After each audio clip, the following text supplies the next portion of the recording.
بسم الله الرحمن الرحیم. السلام علیکم ګرانو کتونکو د پی ټی وی نېشنل پروګرام هنداره کې تاسو ته هرکلی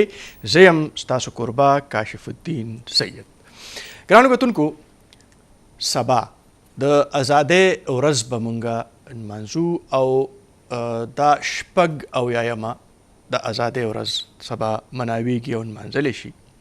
خو دغه شپږ اویا کاله وروستو چې مونږ ګورو او نن د ملک حالاتو ته ګورو،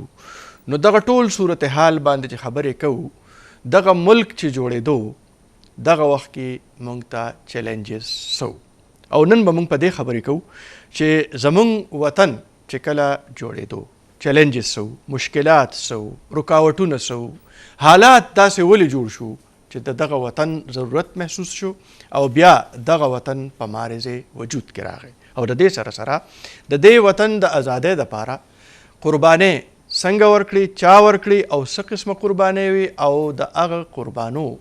یاد نن هم زموږ د مشرانو په ذهنونو کې، د هغې په زړونو کې، د هغې په مزغو کې هغه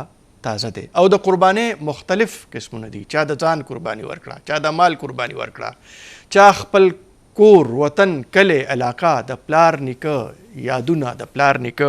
قبرونه پرېښودل او دې وطن ته راغلل. دغه ټولو حالاتو باندې به موږ نن په هنداره کې خبرې اترې کوو. او نن چې کم ګران او قدردان میلمانه موږ سره په پروګرام کې شریک دي، په هغې کې زموږ اولنی میلمه دفاعي تجزیه کار هم دی، د ملک په دغه ټولو صورتحال باندې نظر هم ساتي، د ملک د تاریخ نه هم خبر دی. کرنل ریټایرډ سید ګل پادشاه بخاري صاحب، څوک چې د سینسر بورډ پخوانی ممبر هم دی. بخاري صاحب تاسو ته هرکلی. د دې سره بل میلمه زموږ د دې صوبې یو ډېر نوموړی سینیر صحافي دی، تجزیه کار دی، او د ملک چې کم تیر سیاسی حالات یا زموږ د دغه صوبې چې کم تاریخي صورتحال دی په هغې باندې ډېر ډونګې نظر لري. جناب اشرف ډار صاحب موږ سره تشریف لري. ډار صاحب تاسو ته هم هرکلی وایو. مننه. ټول ناول براعظم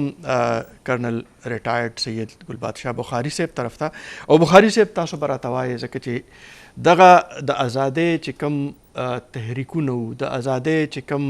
یادګارونه دي، هغې سره ستاسو عمر به لږ ډېر نږدې وي. څه د مشرانو نه به مو خبرې اورېدلي، ډېر حالات د ملک د جوړېدو نه وروستو دا ملک په کم حالاتو کې و هغه به هم تاسو کتلي. نو چې زموږ دا وطن جوړېده نو صورتحال څه و؟ زه ځان ته ډېر خوش قسمت په دې وایم جی چې کوم څه دا پارټیشن شی و 1947 کې زما عمر 8 کاله و. 8 کاله جی. او دا یو لږ ښېګړه دا وه چې زما لږ سود بود هغې عمر نه زیات و. جی څه خو 8 کلن یاداشت یاداشت مې ډېر ښه دی. خو دې خبرې نه اول به زه یو بله خبره کوم جی چې ما چې کوم دا تجزیه کړي دي، هر څه کړي دي، ما ته داسې ښکاري چې دا پاکستان چې جوړ شوی دا ډېر لوی معجزه ده. جی او دا بل زاویې نه تاسو ته وایم جی لږ تاسو ته دې بیکګراؤنډ واورئ. که تاسو ته پته وي چې دا هندوستان کې یو هندو مذهب و، او دا مذهب د دنیا ډېر زړو مذهبو کې شمارېږي. بالکل. اسلام نه اول د یهودیانو هغې نه اول دی، دا ډېر زوړ دی. جی او دا چې کوم علاقه وه د هندوستان، دا د هندوانو داسې ګڼله چې دا زموږ خپله علاقه ده، زموږ مذهب طرف نه هم د هر طرف نه هغوی دې باندې یعنې خپل دا حاکمیت تصور کولو. جی که تاسو د دې لږ لټریچر وګورئ، د هندو رامایانا شو، مهابارته ما لوستي دي، د هغې چې کوم هر څه چې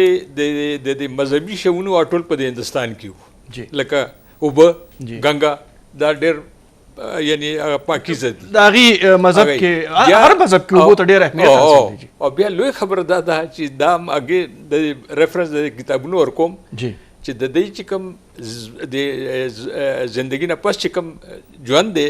هغه په دې جنت او دوزخ چې هغه دا زموږ چې هیمالایا ماونټنز د دې علاقه کې دی. جی خو بیا د دې مذهب کې دا مو اوریجنل کې چې ته به سمندر نه بار مخکې نه ځې. صحیح. دا یعنې دا پابندي ده دی باندې. جی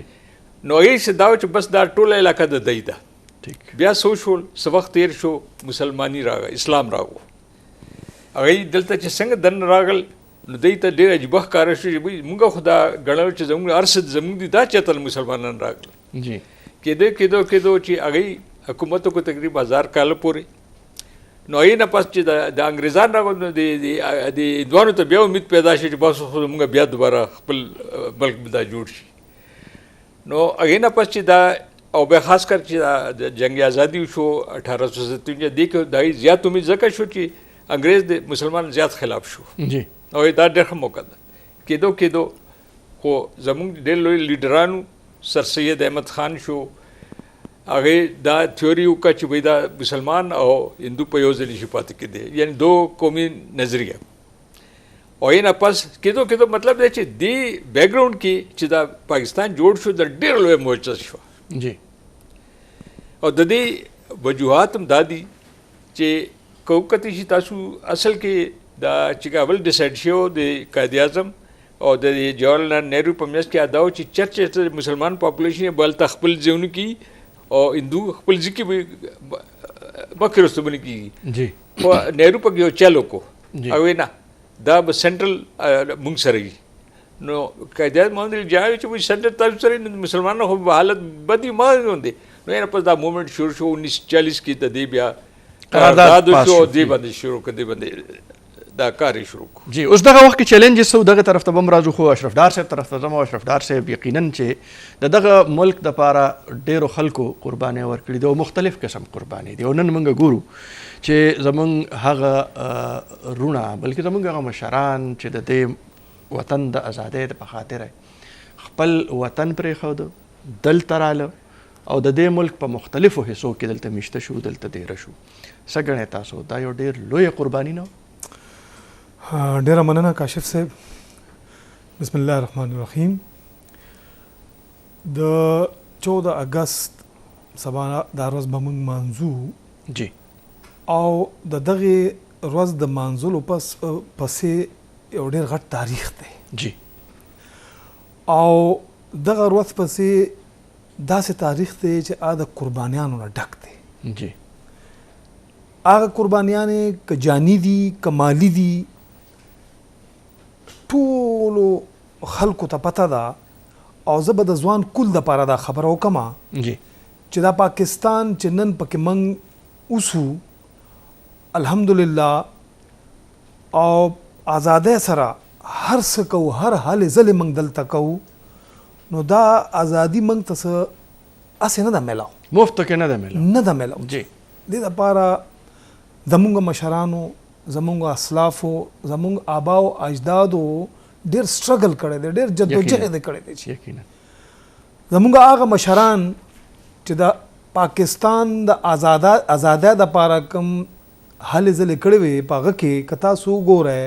سر سید احمد خان شو که مولانا ظفر الله صاحب شو دغسې راځي په مده نو حضرت قائد اعظم محمد علي جناح رحمت الله علیه او بیا علامه اقبال رحمت الله علیه دا هغه لیډرشپ و چې زموږ خوش قسمتي وه چې د مسلمانانو رهنمایي او د دیو لیډ کوونکي دا خلک جی یو فیملی یو خاندان خپل پراپرټي خپل ملک خپل ځمکه خپل ځای په آل اسانه نه پرېږدي جی بالکل دا تش دا نه چې ملکیت دی هغې سره یو ایموشنل اټیچمنټ ایگزیکټلی همداسې ده جی نو که تاسو خیال جی په تاریخ کې هم دا شته او زموږ مشرانو نه هم دا موږ اورېدلي دي چې کله یعنی په یو ځمکه باندې هندوان او مسلمانان اوسېدل نو مسلمانانو مشرانو مسلمانانو دا محسوس کا چې نه موږ دا دوه کامه یو داسې نه ده د هغو تهذیب او تمدن زمونږ یعنې په دې څیزونو کې ډېر فرق دی او موږ په یو ځای نشو اوسېدی سو زمونږ د مسلمانانو هغه لیډرشپ دا څیز محسوس کړه جی یو سټرګل شروع شو اگر چې هغه وخت به هندوانو مشرانو و زمونږ پورې ټوکې کولې چې دا پاکستان آزاد پاکستان د پاکستان دپاره کوي یعنی هغو په ذهن کې به دا خبر راتله چې دا کیدی شي ناممکنه خبره جی هغو به دا خیال چې دا به څنګه وشي هند دا چېرته کیدی شي یار بر صغیر پاک و هند یعنی هندوستان او په هندوستان کې مسلمانان را پاسېدل کومه خبره چې بخاري صاحب وکړه چې دا خو دلته د هغې د مذهب جرړې دي دلته بالکل خو زه وایم چې د پاکستان د جوړېدو دپاره زمونږ خویندو میندو جی زمونږ مشرانو زمونږ ځوانانو جی قربانیانې ورکړې چې یقینا او بیا ټولو نه غټه خبره چې زمونږ زرګونو په تعداد کې خلک چې کم دي هغو هجرت وکړو او پاکستان ته راغلل. بالکل جی الحمدلله پاکستان جوړ شو صحیح او پاکستان چې کم مقصد د جوړو نو څه داسې نه وه. خلک اکثر وایي که نه چې پاکستان څنګه تاسو مو وایي چې یاره داسې موږ ته داسې په هغه کې په پلیټ کې نه دی میلاو شوی جی خو څه مقصد دپاره دا پاکستان جوړ شو. هغه بنیادي مقصد دا و چې په دې پاکستان کې چې هغه مسلمان دی که هغه اقلیت نه تعلق ساتي یعنی د کم هغه نه ساتي خو د پاکستان پاکستانی دی او پاکستان کې اوسیدونکی دی دا ملک د هغو ټولو دپاره دی. یقینا او قائد اعظم محمد علي جناح رحمت الله علیه حقیقت ته وایم دومره او د هغه کوم نور ملګري وو هغه وخت سره چې هغو سره کومې هلې ځلې کړې وې کوم سټرګل کړی و نن چې په هغو په نتیجه کې نن دا پاکستان چې نن پکې موږ دلته ناست یو الحمدلله په ازادۍ سره هر څه کوو هر اکټیویټیز که موږ هم کوو موږ سره د آئین پاکستان لاندې زموږ اقلیت هغه خلک جی. که هغه کرسچن دي که هغه هندوان دي جی بالکل هغه هم الحمدلله هغه د پاکستان کې د یو پاکستانی په حیث خپل ژوند تیر. بالکل بخاری صاحب تاسو یو خو د چیلنجز خبره وکړو خو تاسو خبره وکړه چې دغه وخت کې تاسو عمر 8 کاله اوس 8 کاله او تاسو چې ما یاداشت هم ډېر بالکل خدي بلکې دا نم ویل چې ما قائد اعظم محمد علي جناح سره لاس هم ملاو جی بالکل زوم دې طرف ته راتلم چې دغه وخت کې تاسو لیدلې دي ډېرې هلې ځلې تاسو لیدلې دي قائد اعظم سره تاسو لاس ملو کو دغه ملاقات چېرته وشو بیا په دغه وخت کې د مشرانو د ځوانانو د ماشومانو د دې پوره قوم جذبات یقینا چې ډېر زیات وو. یو شی به لږ د دې ډار صاحب لږ د وضاحت کوم چې پاکستان چې جوړ شی دی ایکچوال هغه 1940 پورې دا خبره نه وه د بیل ملک جی دا چل شو چې 1937 نه 1939 پورې د هندوستان کې اوه صوبې وي 7 جی چې هغې کې کانګرس حکومت جوړ شو جی او هغې صوبو کې د مسلمانانو سره دا نه بد سلوکي وکړه لکه بالکل لکه هغوی که دا یې شودر غوندې داسې وکړو نو بیا مسلمانانو ریلایز کړي چې که دا 2 کالو کې د مسلمانانو سره دونه بد حال کوي او صرف اوه صوبو کې دا که دی هندوستان انډیا مطلب که یو جوړ شو دا خو غرق به شي مسلمان جی نو هغې نه پس دی بیا دی سټرګل کې زور راغو او 1940 کې چې کوم قرارداد پیش کو هم دې وجې سره پیش کو چې ځکه چې دا یو قسم وایي که نه ټریلر وچلېدو جی چې وټ هیز ټو کم ټو یعنی دا کنسپټ دغه وخت پیدا شو چې دا دې باندې اعتبار نشته خو دا بیل کې کوم چې پاکستان جوړ شو نو یو ډېره لوی خبره دا د فوج لارډ ماونټ بیټن دا سجیشن او هغه چې کوم د وایسرای جی هغه دا خیال چې دا فوج دی یو ځای یعنی چې کوم اول کمانډو د لاندې دي چې یو کال پورې صحیح قائد اعظم محمد علي جناح ونه منله خپل مطلب ورسره د سلا مشورې نه پس هغې کار دا نه لوی کړی دی چې مسلمانانو کوم وخت دا چې کوم وخت به راتلل انډیا نه نو دی چې کوم حفاظت کړی دا پاکستان فوج کړی دی ګني سیکان او دا اندور خاص کر پنجاب کې دی خدا سے بے دریغ طریقې سره وجل به خلک جی یعنی هر چېرته نو دا یو لوی لوی کارنامه چې قائد اعظم په موږ باندې احسان دی چې دا فوج باندې دی باندې اګري نه شو چې دا کمانډ لاندې دی برټش په دې سره ډېر بچت شو. خو بیا چې کومه چې دا پاکستان شروع شو نو موږ سره ایسلو صحیح اوس تاسو ته یو خبره کوم د فوج طرف نه 14 آرډننس فیکټریز په انډیا کې آرډننس مطلب دی چې دا فوجي سامان جوړولو والا 14 جی جی ټول جمشیدپور کلکټا سایډ ته ټول د پاکستان دلته یو نو جی حتی ما ته وایي چې تا سره اغنی هتیار در سری او امیونیشن در سین ته به څه کې جی شکر دی چې موږ دا نه ایفرټ وکړو چې وا کې انډسټري مو جوړه کړه وا فیکټري جی هغې کې اوس دا دې نه قابل شو چې موږ ټینکونه جوړو او ایکسپورټ کوو لګي ټیک او نور داسې هتیار د افریقن کنټریز ته استو بل لوی کار دی چې زموږ کوم دا چې نوکر پیشه خلک یعنی ګورنمنټ سروینټس هغې ډېر لوی قرباني کړې ده دا دفتر به پکې میز بنو جی کرسۍ بنو نو چې ځان څنګه برابر کړی دی کاغذ بنو صحیح کورونو خلکو نو کاغذونه راوړل چې چا سره بلکې کاپیانې د ماشومانو کاپیانې کې به دا کارسپانډنس کېدو. دا شروع خبرې دي. یعنی ګوره موږ سره اړو سګونه که نه ټول هندوستان ته لاړل دا هلته ټول نو موږ سره دا طریقې سره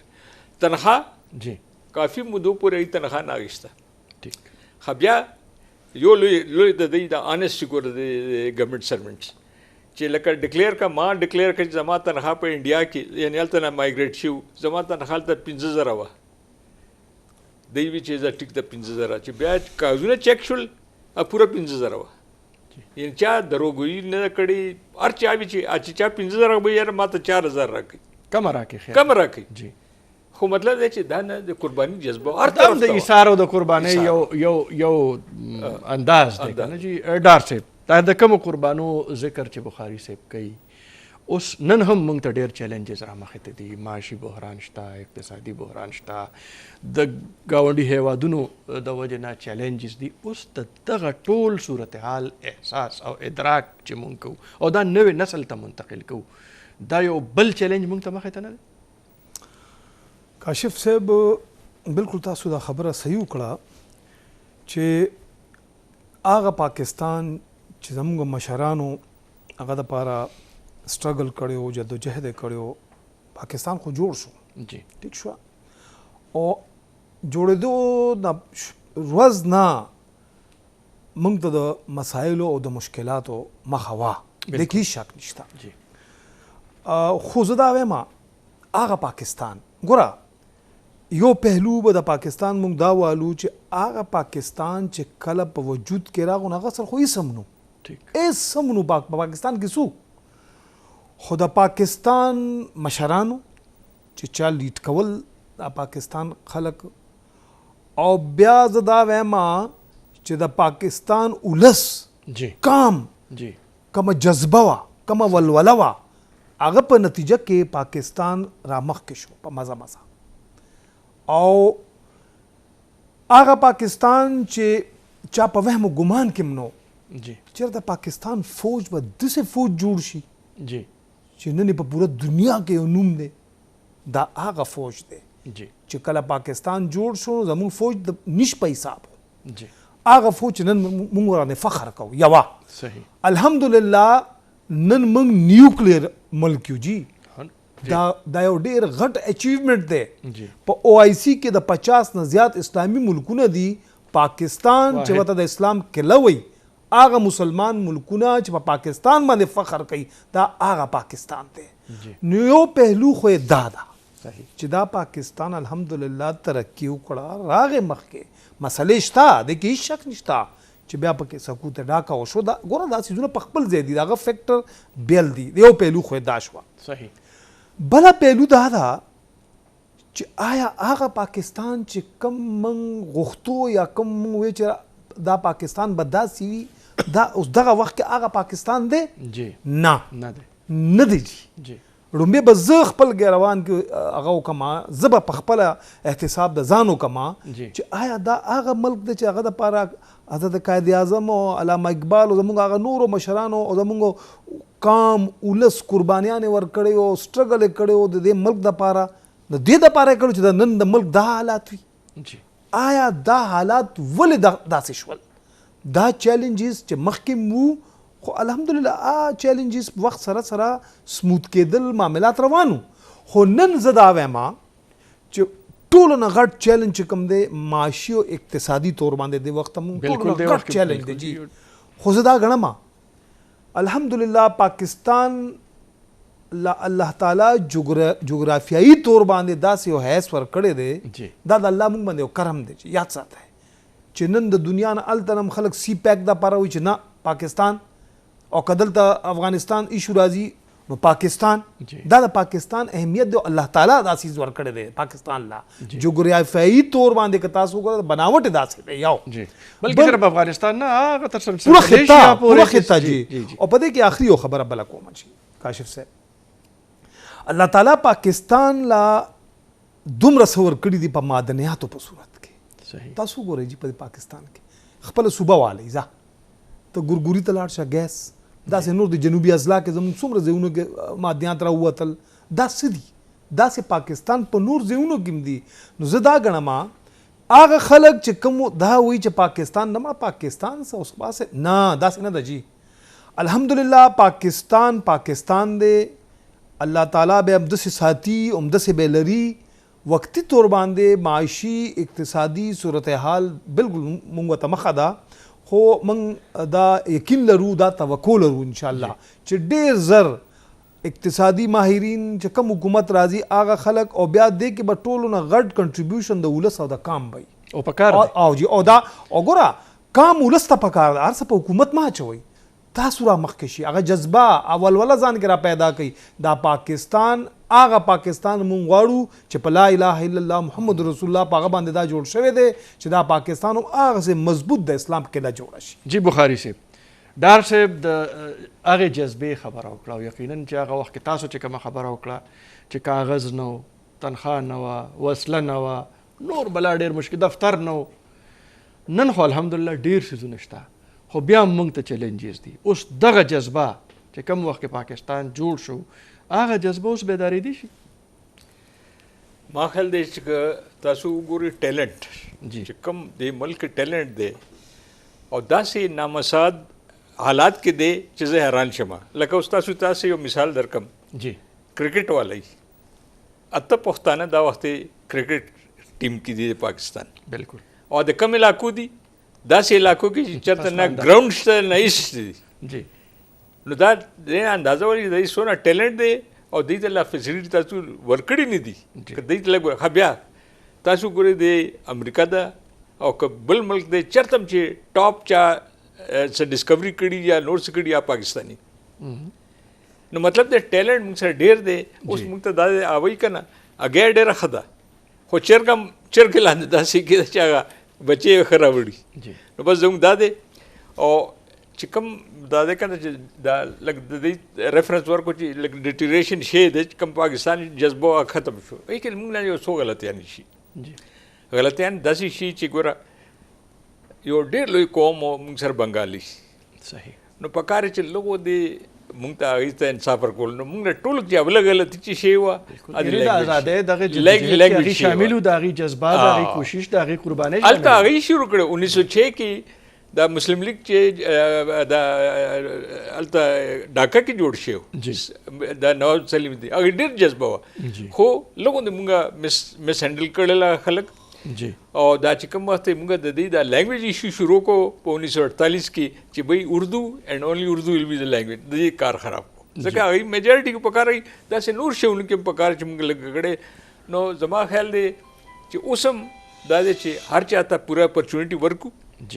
چې څه د هغې هغه دی. نو دې سره به دا دی چې دا پوره پکار دا ځکه دا د یو ریجین نه دی، پوره د پاکستان موږ ته انټرسټ پکار دی چې هغه وشي. نو ما خیال دی موږ خو ډېر اوچت تللی شو ځکه چې هغوی که نه چې هغه میټیریل را میټیریل موږ سره ډېر ښه دی. او زموږ دا چې نوې پوج دی که نه نن سبا چې کوم یوت دی زه چې ګورم موږ نه زیات ټیلنټ دی. بالکل بېشکه. اشرف ډار صاحب د تعصب طرف ته اشاره بخاري صاحب وکړه، او موږ ګورو زموږ دشمن چې کله هم په دې ملک کې فساد جوړ کړی دی نو دغه تعصباتو ته هوا ورکړې ده. په هغې کې لساني تعصب شته، په هغې کې مذهبي مسلکي تعصب شته، دا ټول. او زه ګڼم چې یاره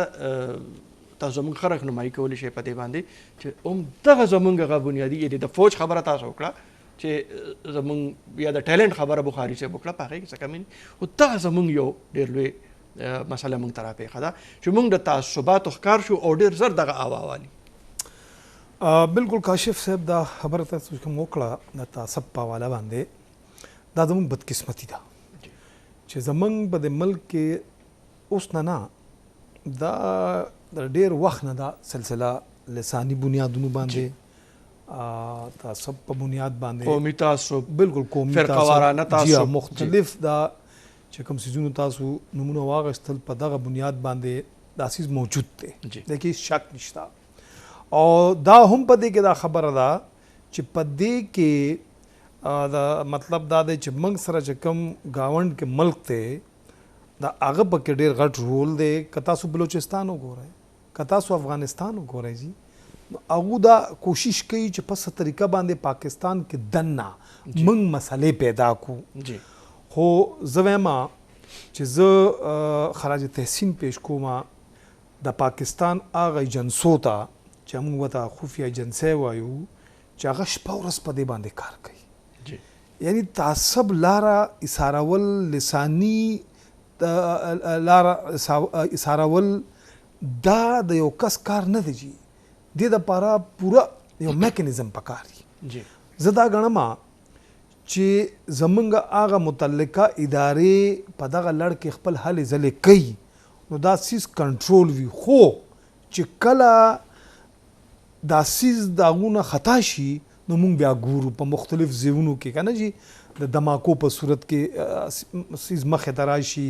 داسې مختلف ګروپونه راوچت شي، په مختلف نومونو باندې هلې ځلې کوي. مقصد دا دی ګوره تاسو په پاکستان کې که نه دلته اوسېږئ، زمونږ ژوند دلته دی، زمونږ هر څه دلته دی. که مثلا څه خفګان شته، که مثلا څه ایشوز شته، نو تاسو کینئ هغه خلکو سره، تاسو کینئ هغه ذموار خلکو سره او دا څیزونه هغو مخې ته کېدی. په پاکستان کې مونږ اکثر د میسنګ پرسن والا دا ایشو ډېر زیات برننګ ده که نه، همیشه وي. مونږ دا وایو بالکل دا ایشو موجود ده او متعلقه ادارو په دې حواله باندې څو ځله دا خبرې کړي دي چې بالکل جی موږ سره تاسو کینئ او ناست هم دي خلک. مونږ دا وایو چې پاکستان کې که تاسو اندروني طور باندې که څه مسلې دي خپلو کې کینئ او خبرو اترو او یو څیز پوینټ آوټ کوي، نشاندهي وکړي. یقینا هغه ادارې چې کوم د دې ذمه دار دي هغو به هغه د لپاره لاره راوباسي. خو تاسو د هغه قوتونو علاقار مه جوړئ، د بل چا دپاره کار مه کوئ. د هغو دپاره ډاکټر صاحب ډېره ښایسته خبره تاسو وکړه چې که دننه خپل څه ګیله ده، شکوه ده، اختلاف دی، څه خفګان دی، نو کینې خبره پکار ده. خو د بل چا دپاره استعمالول دا ټیک خبره نه ده. بخاري صاحب یو خو د تعصب خبره، دویم خبره تاسو وکړه چې موږ سره ځوان کول دا زموږ ډېر غټ سټرنث دی. اوس دا سټرنث نه کار اخیستل غواړي او دې دپاره به بیا هغه جذبه پکاري. سوای دا ټیلنټ متعلق یو عجیبه خبره تاسو ته وکړم. تاسو هم کېدای شي کمپیوټر دی. جی بالکل. چې کله زه پر مشکلات کې یم نو زه چا سره اپروچ کوم، ګرینډ سن جی تقریبا دغه ما 10 یا 11 کال بالکل هغه ته چې ماته دا وخه. نو تاسو اندازه والی چې څونه فرق دی چې زما ایج او یو 10-11 سال هغه مانه زیات پوهیږي په دې دنیا باندې. نو مطلب دا چې کوم دا ماډرن کوم ټیلنټ دی هغه دی کې زیات دی، موږ نه زیات دی. بالکل. نو دی اوس په کار دا دی چې دی موږ نه زیات ترقي وکړي. او تاسو خبره ده که ډار صاحب ته یادي د خار بو پېښور ښار کې صحیح کوچه رسالدار جی داسې نور هلته به چې مونږه یعنی شیعه سني یا دی کې چې لاب نړل هغوی به وایي چې تاسو پرون رانغئ ماښام داسې حالت و، یعنې دونه خوږوالی و. جی جی. او باقاعده به 12 ورځې به دلته سینماګانې بندې وي. بالکل. هیچا به دا نه ډېر احترام به. احترام اول شی دی چې ته به تعصب دا ختمې. چې ستا احترام نه بل ته هر یو شی چې خبره کوي تا ته بدلېږي. صحیح. نو احترام زه خو یم چې دا تعصب لرې کول پر اول شی دا چې احترام کوو چې د بل هر چا خپل پوینټ اف ویو دی. یو ته به وایې چې ما ګرمي خوښه ده، زه وایم چې زما ژمی خوښ دی. جی. دا خپل پلان نو ځکه یو بل سره به تاسو کینئ دا به ګورئ. جی. نو خو دې دپاره به کار څوک کوي، دې دپاره به کردار څوک ادا کوي. دې دپاره کار دپاره خیر ویلی نه شم، خو دا زموږ اکثر تبلیغي جماعتونه دي ډېر ګرځي را ګرځي. دا ګوره په دې یو کار دی ګوره جی دا زموږ د سکالرز دا د هغې ذمه داري ده، دا زموږ د علماء کرامو ذمه داري ده، دا زموږ د سکولونو د اساتذه کرامو، د یونیورسټۍ، د کالج د پروفیسرانو، لیکچررانو ذمه داري ده. او په کار ده چې د دې دغسې ستاسو مشران به خبرې کوي او دا احساس به ورکولي. زه تاسو ته یو وړوکی مثال درکړم. اوس دا پولیو دی. جی. تاسو اکثر وری هغه خلک بعضي هغه تعصب والا چې هغوی دا نه پرېږدي ولکه دی نه تپوس که څه وجه ده تاسو پرې ریسرچ کړی دی چې د دې نقصان دی او که نقصان دی نو چې هسې دله غوږونه ډک کړي بلکې پولیس والا هم پکې وژني. جی بالکل. نو مطلب سړي دا پکار دی دیر پر دا خلکو ته لږ کنوینس کول دي څه لږ د دې هغوی که نه مایند سیټ چینج کول چې څو دا چینج نشي دې نه بهر به نه کېږي. موږ ته پکار زیاته ډاکټر صاحب تاسو هم خبره وکړه او دی پکې د احترام خبره وکړه او بیا د ښار او داسې موږ که د دې صوبې ګوټ ګوټ کې ګورو د هر ځای نه چې څومره زیاتې فساد زده علاقې دي او د هغې علاقو چې موږ تاریخ ګورو نو پخوا هلته صورتحال بدل و. اوس احترام بل ته ورکول د هغې دپاره برداشت پکار دی او موږ کې د برداشت کمې راغلی دی. اوس دا برداشت ته به پیدا کول او بیا دې ته فروغ ورکول دا موږ ته یو ډېر لوی چلنج دی. کاشف صاحب د پیښور که نه جي موږ به واړه وو، ماشومان به وو، پوهېدو به نو زموږ په دې محلو کې به موږ سره اهل تشیع کورونه هم وو، اوس هم شته. صحیح. تاسو یقیني کې په کورونو کې به تګ راتګ و، په محرم کې به کونډې نوم به د هغه کونډې به وې نو نیاز به په کورونو کې نو یو بل کورونو ته به تله، خوراک څښا به یو بل کورونو کې کېدل. یعنې د چا په ذهن کې دا کنسپټ نه و چېرې دا فلانې د نه داسې ماحول په پېښور ښار کې. او چې کله به محرم کې به جلوس ملوس دی وته نو مونږ سنیان به مونږ لاړو، مونږ به هلته اوبه، مونږ به د هغو خدمت دا څیزونه مونږ کول. یعنې داسې ماحول، یعنې دا سبیلونه چې به لګېدل دا به سنیانو لګول. زمونږ د تاجرانو تنظیمونو په دې بازارونو کې به د هغو خدمت کولو. چېر احترام تاسو خبره د احترام وکړه که نه، احترام پکار دی جي، اوس هم پکار دی. یو بل جي خبرې وشوې، د ټیلنټ خبره مو شوه، پوټینشل خبره وشوه. په دې کې زه یو خبره کوم جي، ځوان کل دپاره دا وخت چې کوم دی دا د سوشل میډیا دور دی جی بالکل ډیجیټل میډیا دور دی جی. زموږ وخت خو جي چې مثال نن به یو انسیډنټ وشو، سبا به انتظار کېده چې یار سبا به اخبار چاپ کېږي او ګورو به چې دی کې څومره کیژوالټیز دي، څومره مړه دي که نه، او څومره پکې زخمیان. داسې وه. اوس خو چې الله دې نه کړي یو انسیډنټ وشي ودن سیکنډ که هغه انسیډنټ په امریکا کې د دنیا په کم ګوټ کې وي جي سړی خبر شي، بلکې ورسره چې څومره ډیولپمنټس کېږي اپډیټ او جي ورسره اپډیټ جي. زه دا وایم جي که پاکستان دی موږ دلته نن ناست یو، یعنې سبا د 14 اگست په د اروس چې کوم دی مانځلي کېږي به او په هغه لړ کې موږ خبرې کوو لګیا یو. صحیح. نو ګوره سوشل میډیا که هغه انسټاګرام دی که هغه واټس اپ دی، مطلب څومره دې کې ریلیټډ څیزونه دي دا د استعمال کړی شي. ځوان کل جی د پاکستان د تاریخ نه خبر کوي، د پاکستان د جدوجہد او د جوړولو لپاره کوم جدوجہد او سټرګل شوی دی هغه کې چې کوم سوشل میډیا کردار ادا کولی شي هغه بل څوک نشي کولی. یعنی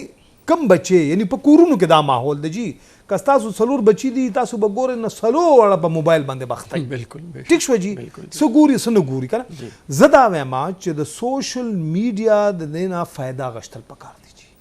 او د پاکستان په لړ کې زه خبره کوم چې زموږ ځوان کل په دې خبر شي دا پاکستان څنګه جوړ دی جی، دا قربانیانې موږ ورکړي دا څه قربانیانې وي جی. او آیا پاکستان که نن اقتصادي او معاشي طور باندې مشکلاتو کې دی، مشکلات څه دي او دا مشکلات موږ څنګه حل کولی شو؟ زه دا ګڼم چې دې وخت ټولو نه غټ موږ سره هتیار موجود چې کوم دی هغه سوشل میډیا. بالکل. نو دا سوشل دې نه کار اخیستی دی. بالکل څوک بالي دا کار. ګوره یو اړخ ته دا ذمہواري د ریاست ده. بالکل یاد ساتئ شي ریاست چې په دې کې څومره غټ کنټریبیوشن کولی شي شاید نور څوک نه شي کولی. یو بل زمونږ مشران تاسو ډېره ښه خبره وکړه، زمونږ علما کرام دي، زمونږ سکالرز دي، زمونږ پروفیسران دي، د ژوند هر عام مکتبه فکر چې کوم مکتبه فکر سره تعلق لرونکي خلک دي، پوه خلک دي او په دې سیس باندې جوړ نظر لري، را مخکې شي دغه سوشل میډیا کې د ګروپونه جوړ کړي او دا ځوان کل د پاکستان سره اډ کړي او د پاکستان د معاملاتو نه چې دا موږ ځوان کل خبر شي چې سبا هغه په څلورو کسانو کې کینی بار په دنیا کې چرته ناست دي چې د پاکستان په حواله څه خبره راځي که نه جي چې هغه ته پته چې هغه ته خپل تاریخ معلوم او جي چې پاکستان څه یعنی څنګه سر سید احمد خان څوک و داسې دا نور زموږ چې څومره مشرانو دا څوک و جواهر نهرو چې کوم و دې پکې څه کنټریبیوشن و لارډ ماونټ بیټن دا څوک و دې پکې څه کړي دي یار چې کله پاکستان تقسیمېدو څنګه بخاري صاحب خبر وکړه چې اووه صوبو کې الیکشن وشو یو کې موږ پکې وګټه یو کې موږ پکې رالو باکو ټولو کې هندوانو وګټله نو ظاهره ده مسلمانان په سوچ کې شول چې دا څه غم دی یار دا خو به ټول عمر موږ دپاره مصیبت وي کېناستل سوچ یې وکړو غور یې وکړو فکر وکړو چې موږ څه وکړو بیا راپاسې چې یو بیل ملک پکار دی خپل بیل ملک بیا دا پاکستان نوم پکې راغی بیا دا سټرګل او هلې ځلې شروع شوې زه دا وایم چې مایوسي نه ده پکار یعنی مایوسي نه ده پکار زمونږ ځوان کل یعنی 65% نه به زیات دي که نه جي داسې ده ځوان کل که نه جي ټیلنټ شته پکې جی پوټنشل پکې شته بالکل نن په دنیا کې تاسو لاړ شئ چې کله هم چېرته څه امتحانونه دا د دې قوم مستقبل دی دا خو د دې لاسو ته او دا روشن مستقبل یاد ساده دا بالکل بخاری چې کوم ټیلنټ خبره کوي دې کې داسې پوټنشل تاسو دنیا کې لاړ شئ که امریکا دا که یو کې دا یعنی کم ملکونو تاسو لاړ شئ او پاکستانیان ځوانان وګورئ چې هلته کم ایجوکیټډ خلک هلته لاړل ګورئ کم ځای ته ورسېدل صحیح دا مواقع په پاکستان کې پکار دي یو بچی په پاکستان کې ټول تعلیم وکړي عرض وکړي یو ځای ته ورسي هغه مجبوراً بهر ځي جي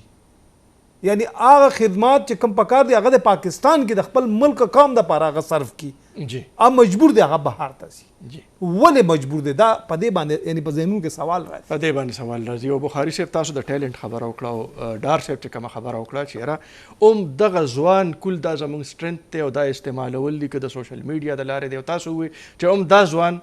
دا ټیلنټ چې بهر لاړ شي بهر دی غټې غټې کارنامې کوي اوس دلته دته ماحول داسې پکار دی چې د دغه صلاحیتونو نه فایده واخیستی شي اوس دې لپاره څه پکار دي ټولو کې خو اول دی چې کوم ډېر مشکل یو پروپوزل دی جی چې په میرټ باندې یو کار کوي چې ډېر مشکل دی د ملک کې چېرته چې جواب راشي خاص کر چې دا یو هغې دپاره کوالیفاید یو انجینیر یا ډاکټر دی خو وي پکار چې اوپن کمپټیشن وکړي او پرېږدي چې کم لایق دی پکې راشي صحیح دا نه چې دا د پی ټی آی سړی دی دا د مسلم لیگ سړی دی دا فلاني سړی دا پکې دي یا دا د لوی مشر سړی خپل دی دا پکې نه ټول کې اول دا دی میرټ چې په میرټ باندې نو هر سړی به کوشش به هم کوي او هغې ته به انصاف به ښکاري جی او که څوک ریجیکټ هم شو نو هغه به یاره ټیک دی فلانی مانه زیات خو بل زما یو بل شی دی نیشنل انټیګریشن جی د پاکستان کې پکار دی چې نیشنل انټیګریشن کې څوک دي دا میډیا جی ټول کې زیات امپارټنټ دی تاسو ته پته نشته یاد به نه خیر ما ته یاد دي چې کوم وخت دا تقریبا 50s کې د بنګالیانو لږ شور جوړ کو چې بھئی تاسو د ویسٹ پاکستان کې اډو زموږ د بنګالي نامه نه لئ حالانکه 56% پاپولیشن دا غي نو بیا دلته شروع شو چې د ټلویزیون خو یو کنه پی ټي وي نو هغې کې راغو چې یو ورځ به پکې یو ګانا به ولګېده بنګالي جی یو ځل به داسې نو خلک به څه ای هغه وخت بند کو ټي وي بند کو جی دا مطلب نو اوس زه نن سبا زرته یم ځکه زه د سینسر بورډ کې پاتې شم فلم او زه دا وایم چې دا وخت انټیګریشن نشته جی تاسو ماته دا وایي دا ټي وي دی کم یو والی کې زیاتر یا د کراچۍ خبرې دي یا د لاهور خبرې دي یا د اسلام آباد خبرې دي جی دا ډېر کم چې دلته د دې ځای خبرې ابوي چې نارث بلوچستان کې دونه وجلی شول او فلاني کې دا وشول یا فلډ را بخاری صاحب پی ټی وی انټیګریشن دا پلیټ فارم 8 غنټې لایو نشریات شروع شو د پیښور نه او تاسو دغه سوال ډېر په ځای هم دی او په هغې باندې کار هم روان دی ګرانو کتونکو خبرې اترې د دواړو مشرانو تاسو اورېدې او یو دا چې اونرشپ پکار دی او قوم به دا ملک دا ریاست اون کوي دویمه خبره د ځوان کل دپاره ماحول جوړول او د هغې دغه صلاحیتونو نه کار اغستل دا د وخت تقاضا ده او دا د وخت ضرورت دی موږ شکریه ادا کوو د کرنل ریټایرډ سید ګل باچا بخاري صاحب چې تشریف یې راوړو او د جناب اشرف ډار صاحب چې موږ سره په پروګرام کې شریک شو اوس د پروګرام وخت ختمیږي خپل کوربه کاشف الدین سید ته اجازت ورکړئ الله پامان